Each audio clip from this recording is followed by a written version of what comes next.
Livro Jogos Vorazes, A Cantiga dos Pássaros e das Serpentes.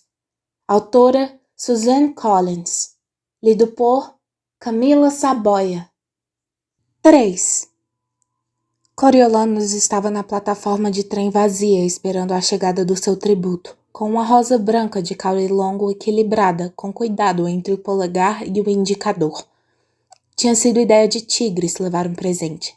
Ela havia chegado em casa tarde, na noite da colheita, mas ele esperou acordado para se consultar com ela, para contar sobre suas humilhações e medos. Tigris se recusou a deixar a conversa se encaminhar para o desespero. Coriolanus receberia um prêmio. Tinha que receber. E teria uma carreira universitária brilhante. Quanto ao apartamento, eles precisavam descobrir os detalhes específicos primeiro. Talvez o imposto não os afetasse, ou, mesmo que afetasse, talvez não fosse tão rápido. Talvez pudessem angariar o suficiente para os impostos. Mas ele não devia pensar em nada daquilo. Só nos Jogos Vorazes e em como torná-los um sucesso.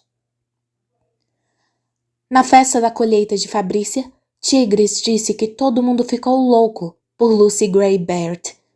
O tributo dele tinha ar de estrela. Os amigos dela declararam enquanto tomavam posca embriagados. Os primos concordaram que ele precisava causar uma boa primeira impressão na garota para ela ficar disposta a trabalhar com ele. Ele devia tratá-la não como uma prisioneira condenada, mas como hóspede. Coriolanus decidiu recebê-la cedo na estação de trem. Daria vantagem a ele na tarefa, além de uma oportunidade de conquistar a confiança dela. Imagine como ela deve estar apavorada, Cório, dissera Tigris. Como deve se sentir sozinha? Se fosse eu, qualquer coisa que você fizesse que desse a entender que você gosta de mim seria ótimo. Não, mais do que isso. Que eu tenho valor. Leve alguma coisa para ela, uma lembrancinha, que mostre que você a valoriza. Coriolanus pensou nas rosas da avó, que ainda eram apreciadas na capital. A velha senhora cuidava arduamente delas no jardim de telhado que acompanhava a cobertura, tanto na parte externa quanto em uma pequena estufa. Mas ela distribuía as rosas como se fossem diamantes, e ele precisou de muita persuasão para obter aquela belezinha. Eu preciso me conectar com ela. Como você sempre diz, suas rosas abrem qualquer porta. O fato de sua avó permitir foi testemunho do quanto ela estava preocupada com a situação deles. 2 dias tinham se passado desde a colheita.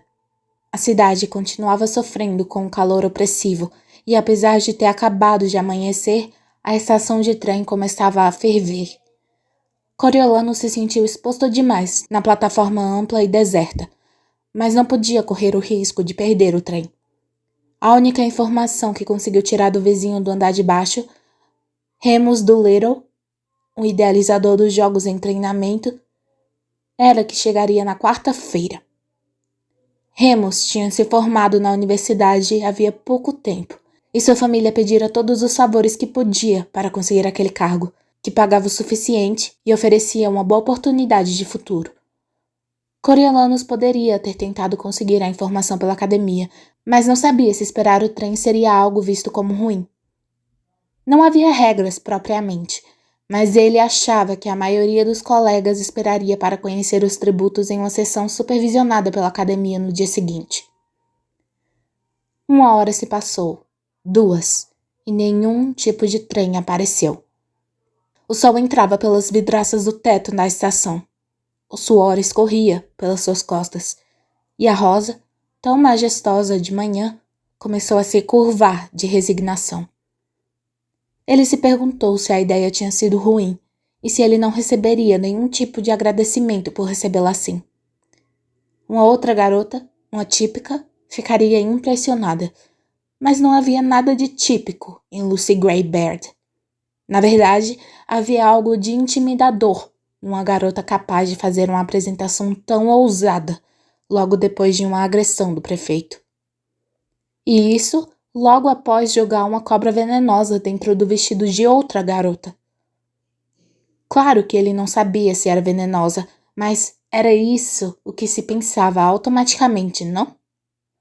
A garota era apavorante, na verdade.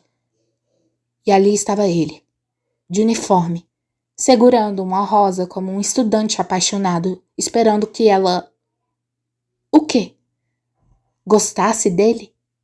Confiasse nele? Não matasse à primeira vista? A cooperação dela era imperativa. No dia anterior, Satíria fizeram a reunião de mentoria, em que a primeira tarefa deles foi detalhada. Antigamente, os tributos iam diretamente para a arena, na manhã seguinte ao dia em que chegavam à capital. Mas o tempo tinha sido estendido agora que os alunos da academia estavam envolvidos. Fora decidido que cada mentor entrevistaria seu tributo e teria 5 minutos para apresentá-los a Panem em um programa de televisão ao vivo. Se as pessoas tivessem alguém por quem torcer, talvez acabassem se interessando por assistir aos jogos. Se tudo corresse bem, seria uma programação de horário nobre. Os mentores talvez fossem até convidados para comentar sobre seus tributos durante os jogos. Coriolanus prometeu a si mesmo que seus 5 minutos seriam o destaque da noite. Mais uma hora se passou e ele estava pronto para desistir, quando um apito de trem soou no túnel. Nos primeiros meses da guerra, o apito sinalizava a chegada do seu pai do campo de batalha. Seu pai achava que, como magnata das munições, o serviço militar incrementava sua legitimidade no negócio da família. Com uma cabeça excelente para estratégia, nervos de aço e uma presença dominante, ele subiu rápido de patente. Para exibir publicamente seu compromisso com a causa da capital, a família Snow inteira ia para a estação, Coriolanus de terno de veludo, para esperar a volta do homem grandioso. Até o dia em que o trem só trouxe a notícia de que uma bala rebelde tinha encontrado o alvo. Era difícil encontrar na capital um local que não fosse ligado a uma lembrança terrível, mas aquela era particularmente ruim. Ele não podia dizer que sentia um grande amor pelo homem distante e severo, mas certamente se sentia protegido por ele. Sua morte era associada a um medo e uma vulnerabilidade que Coriolanus nunca conseguiu afastar. O apito soou quando o trem entrou na estação e parou. Era um trem curto, só locomotiva e 2 vagões. Coriolanus procurou um vislumbre de seu tributo nas janelas, mas percebeu que os vagões não tinham nenhuma. Tinham sido feitos para levar carga, e não passageiros. Correntes pesadas de metal seladas por cadeados antiquados mantinham a mercadoria contida. Trem errado, pensou ele. Melhor ir para casa. Mas um grito distintamente humano soou em um dos vagões de carga e ele ficou no lugar. Ele esperava uma correria de pacificadores, mas o trem ficou parado e foi ignorado por 20 minutos, até que alguns seguiram até os tributos. Um trocou palavras com o condutor escondido e um chaveiro foi jogado pela janela. O pacificador não se apressou para andar até o primeiro vagão e foi tirando as chaves, até selecionar uma, enfiá-la no cadeado e girar. O cadeado e as correntes caíram e ele empurrou a porta pesada para trás. O vagão parecia vazio. O pacificador tirou o cacetete e bateu na moldura da porta. Muito bem, pessoal, vamos! Um garoto alto de pele escura e roupas de aninhagem costurada apareceu na porta. Coriolanus o reconheceu como tributo de Clemência, do Distrito 11, esguio e musculoso. Uma garota com o mesmo tom de pele, mas de corpo esquelético e com uma tosse seca, se juntou a ele. Os dois estavam descalços e com as mãos algemadas na frente do corpo. Era uma queda de 1,5 metros até o chão. Por isso, ambos se sentaram na beirada do vagão, antes de pular desajeitados na plataforma. Uma garota pequena, de rosto pálido, de vestido listrado e lenço vermelho, engatinhou até a porta, mas pareceu não conseguir decidir como cobrir a distância até o chão. O pacificador a puxou e ela caiu com força, quase sem conseguir amortecer a queda por causa das mãos presas. Ele enfiou a mão no vagão e puxou um garoto que parecia ter 10 anos, mas tinha que ter pelo menos 12, e o jogou da plataforma também. Àquela altura, o cheiro azedo e forte de bosta do vagão tinha chegado a Coriolanos. Estavam transportando os tributos em vagões de gado, que nem estavam muito limpos. Ele se perguntou se eles tinham sido alimentados e se puderam sair para tomar ar fresco ou se simplesmente os trancaram lá dentro depois da colheita. Do jeito como se acostumara a ver os tributos na tela, ele não tinha se preparado adequadamente para aquele encontro em carne e osso, e uma onda de pena e repulsa tomou conta dele. Eram mesmo criaturas de outro mundo. Um mundo desesperado e brutal. O pacificador foi para o segundo vagão e soltou as correntes. A porta deslizou e revelou Jessup, o tributo masculino do Distrito 12, com os olhos apertados por causa da estação iluminada. Coriolano sentiu um tremor percorrer seu corpo e se impertigou de expectativa. Certamente ela estaria com ele. Jessup pulou com rigidez no chão e se virou para o trem. Lucy Gray Baird apareceu na luz, as mãos algemadas cobrindo parcialmente os olhos enquanto se ajustavam. Jessup levantou os braços, os pulsos tão distantes um do outro quanto a corrente permitia, e ela caiu para frente e o deixou segurá-la pela cintura e a colocar no chão com um gesto surpreendentemente gracioso. Ela deu um tapinha na manga do garoto em agradecimento e inclinou a cabeça para trás, para absorver a luz do sol que entrava na estação. Seus dedos começaram a agitar os cachos, desemaranhando os nós e tirando pedaços de palha. Coriolanos voltou a atenção para os pacificadores por um momento, que estavam gritando ameaças para o vagão. Quando ele voltou o olhar, Lucy Gray estava olhando diretamente para ele.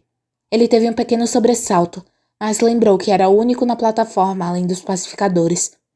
Os soldados xingavam palavrões, enquanto um era levantado para dentro do vagão para buscar os tributos relutantes. Era agora ou nunca. Ele foi até Lucy Gray, ofereceu a rosa e deu um pequeno aceno. Bem-vinda à capital, disse ele. Sua voz soou um pouco rouca, como se ele não falasse havia horas, mas ele achou que lhe rendeu uma boa impressão de maturidade. A garota o avaliou, e por um minuto ele teve medo de ela sair andando. Ou pior, de rir dele. Mas ela esticou a mão e tirou delicadamente uma pétala da flor na mão de Coriolanos. Quando eu era pequena, me banhavam com soro de leite e pétalas de rosas, disse ela, de uma forma que, apesar da improbabilidade da alegação, parecia totalmente crível. Ela passou o polegar pela superfície brilhante e branca e enfiou a pétala na boca, fechando os olhos para saboreá-la. Tem gosto de hora de dormir. Coriolanos aproveitou o momento para examiná-la. Ela estava diferente da colheita. Exceto por pontinhos aqui e ali, a maquiagem tinha sido retirada, e sem maquiagem, ela parecia mais jovem. Os lábios estavam ressecados, o cabelo solto, o vestido de arco-íris sujo e amassado. A marca do tapa do prefeito tinha virado hematoma roxo. Mas havia outra coisa. Novamente, ele teve a impressão de que estava testemunhando uma performance, mas uma particular agora. Quando abriu os olhos, ela voltou toda a atenção para ele. Não parece que você devia estar aqui. Eu provavelmente não devia, admitiu ele. Mas sou seu mentor e queria conhecê-la nos meus termos, não no dos idealizadores dos jogos. Ah, um rebelde! Aquela palavra era veneno na boca dos cidadãos da capital, mas ela falou de forma provadora, como elogio. Ou estaria debochando. Ele lembrou que ela carregava cobras no bolso e que regras comuns não se aplicavam a ela. E o que o meu mentor faz por mim, além de me trazer rosas? Perguntou ela. Faço o melhor possível para cuidar de você. Ela olhou para trás, para onde os pacificadores estavam jogando duas crianças malnutridas na plataforma. A garota quebrou um dente da frente na plataforma e o garoto recebeu vários chutes ao cair. Lucy Gray sorriu para Coriolanos. Ah, boa sorte, disse ela, e andou até Jessup, deixando-o com a Rosa para trás. Enquanto os pacificadores levavam os tributos pela estação até a entrada, Coriolanus foi sentindo sua chance escapar. Não tinha conquistado a confiança dela. Não tinha feito nada, além de talvez a divertir por um momento. Claramente ela achava que ele era inútil, e talvez estivesse certa, mas com tudo que estava em jogo, ele tinha que tentar. Ele correu pela estação e alcançou o grupo de tributos perto da porta. Com licença, disse para o pacificador no comando. Sou Coriolanus Snow, da academia. Ele inclinou a cabeça na direção de Lucy Gray. Esse tributo foi designado a mim nos Jogos Horazes. Eu gostaria de saber se posso acompanhá-la até seus aposentos. Foi por isso que você passou a manhã toda aqui? Para pegar uma carona até o programa? Perguntou o pacificador. Ele fedia a álcool e seus olhos estavam vermelhos. Ora, por favor, Sr. Snow. Junte-se ao grupo. Foi nesse momento que Coriolanus viu o caminhão que aguardava os tributos. Era menos um caminhão e mais uma jaula sobre rodas. A caçamba era fechada com barras de metal e um teto de aço. Ele se lembrou novamente do circo da infância, onde tinha visto animais selvagens, como felinos enormes e ursos, confinados em transportes assim. Seguindo ordens, os tributos ofereceram as algemas para serem removidas e subiram na jaula. Coriolanus ficou para trás, mas viu Lucy Gray o observando e soube que era o momento do julgamento. Se ele recuasse agora, seria o fim de tudo. Ela o acharia um covarde e o deixaria de lado. Ele respirou fundo e subiu na jaula. A porta se fechou atrás dele. O caminhão seguiu em frente e ele perdeu o equilíbrio. Tentou se segurar por reflexo nas barras à direita e acabou com a testa entre duas, pois 2 dos tributos caíram em cima dele. Ele empurrou para trás com força e girou o corpo para observar os outros passageiros. Todos estavam se segurando em uma barra agora, exceto a garota do dente quebrado, que se agarrava à perna do garoto do distrito dela. Conforme o caminhão foi seguindo por uma avenida larga, eles começaram a se acomodar. Coriolanus sabia que tinha cometido um erro. Mesmo em local aberto, o fedor era sufocante. Os tributos tinham absorvido o odor do vagão de gado, misturado com um cheiro de imundície humana que o deixava nauseado. De perto, ele viu como todos estavam sujos, como seus olhos estavam vermelhos, como seus membros estavam machucados. Lucy Gray mantinha-se em um canto na frente, limpando um corte novo na testa com a saia de babados. Ela parecia indiferente à presença de Coriolanus, mas o resto olhava para ele como um bando de animais selvagens a observar um poodle bem cuidado. Pelo menos eu estou em condições melhores do que eles, pensou ele, e apertou a mão em volta do caule da Rosa. Se eles me atacarem, eu tenho chance. Mas seria? Contra tantos? O caminhão diminuiu a velocidade para deixar que um dos bondes coloridos de rua, lotado de pessoas, atravessasse na frente. Apesar de estar atrás, Coriolanus se encolheu para evitar que fosse visto. O bonde passou, o caminhão seguiu em frente e ele ousou empertigar o corpo. Estavam rindo dele os tributos, ou pelo menos alguns estavam sorrindo pelo seu desconforto óbvio. Qual é o problema, bonitão? Pegou a jaula errada? Disse o garoto do Distrito 11, que não estava rindo. O ódio não disfarçado abalou Coriolanus, mas ele tentou não parecer impressionado. Não, essa é exatamente a jaula que eu estava esperando. As mãos do garoto subiram rápido, envolveram o pescoço de Coriolanus com os dedos longos e cheios de cicatrizes e o empurraram para trás. Seus antebraços prenderam Coriolanus contra as grades. Sobrepujado, Coriolanus recorreu ao único golpe que nunca tinha falhado nas brigas de pátio de escola e levantou o joelho com força na virilha do oponente. O garoto do distrito ofegou e se curvou, soltando-o. Ele pode te matar, sabe? A garota do distrito 11 tossiu na cara de Coriolanus. Ele matou um pacificador no 11. Nunca descobriram quem foi. Cala a boca, Jill, rosnou o garoto. Quem liga a essa altura? Disse Jill. Vamos matar eles juntos, disse o garotinho pequeno com maldade. Ninguém pode fazer nada pior com a gente. Vários outros tributos murmuraram concordando e deram um passo à frente. Coriolanus ficou rígido de medo. Matá-lo? Eles realmente pretendiam espancá-lo até a morte, bem ali, em plena luz do dia, no meio da capital? De repente ele soube que sim. Afinal, o que eles tinham a perder? Seu coração disparou e ele se agachou de leve, esticou os punhos e se preparou para o ataque iminente. Do canto, a voz melódica de Lucy Gray quebrou a tensão. Não com a gente, talvez. Mas vocês têm família? Alguém que possa ser punido no seu distrito? Isso pareceu fazer o ânimo dos demais tributos murchar. Ela se meteu no meio deles e parou entre o grupo e Coriolanus. Além do mais, ele é meu mentor. Tem que me ajudar. Eu posso precisar dele.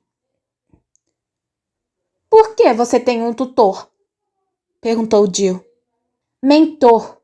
Cada um de vocês tem um, explicou Coriolanus, tentando parecer estar acima da situação. Então cadê eles? Desafiou Jill. Por que não vieram? Acho que não tiveram inspiração, disse Lucy Gray. Virando-se de costas para Jill, ela deu uma piscadela para Coriolanus. O caminhão entrou em uma rua estreita e parou no que parecia ser um beco sem saída. Coriolanus não sabia onde estava. Tentou lembrar onde os tributos ficavam nos anos anteriores. Não era no estábulo dos cavalos dos pacificadores? Sim, ele achava que tinha ouvido alguém falar disso. Assim que chegassem, ele encontraria um pacificador e explicaria as coisas. Talvez pedisse proteção, considerando a hostilidade. Depois da piscadela de Lucy Gray, talvez valesse a pena ficar. Eles se aproximavam de Red, um prédio mal iluminado, talvez um armazém. Coriolanus inspirou um odor que era uma mistura de peixe podre e feno velho. Confuso, tentou entender melhor seus arredores, e seus olhos se esforçaram para identificar duas portas de metal escancaradas. Um pacificador abriu a porta traseira do caminhão e antes que alguém pudesse sair, a caçamba foi inclinada e o jogou em uma placa de cimento frio e úmido. Não uma placa.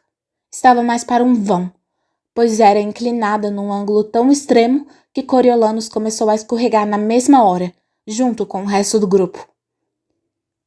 Ele largou a rosa quando suas mãos e pés tentaram se apoiar em algum lugar e não encontraram nada. Eles deslizaram por uns 6 metros, até caírem em uma pilha de alguma coisa em um piso áspero. O sol brilhou em Coriolanus quando ele se moveu para se desenganchar dos demais. Ele cambaleou alguns metros, se ajeitou e ficou paralisado de horror. Não era o estábulo. Embora não visitasse havia anos, agora ele lembrava claramente. A areia, as formações rochosas artificiais que subiam até o alto, a fileira de barras de metal entelhado de modo a lembrar plantas, curvada em um arco grande com o objetivo de proteger as pessoas. Nos vãos entre as grades, os rostos de crianças da capital o encaravam. Ele estava no zoológico, em uma jaula de macacos.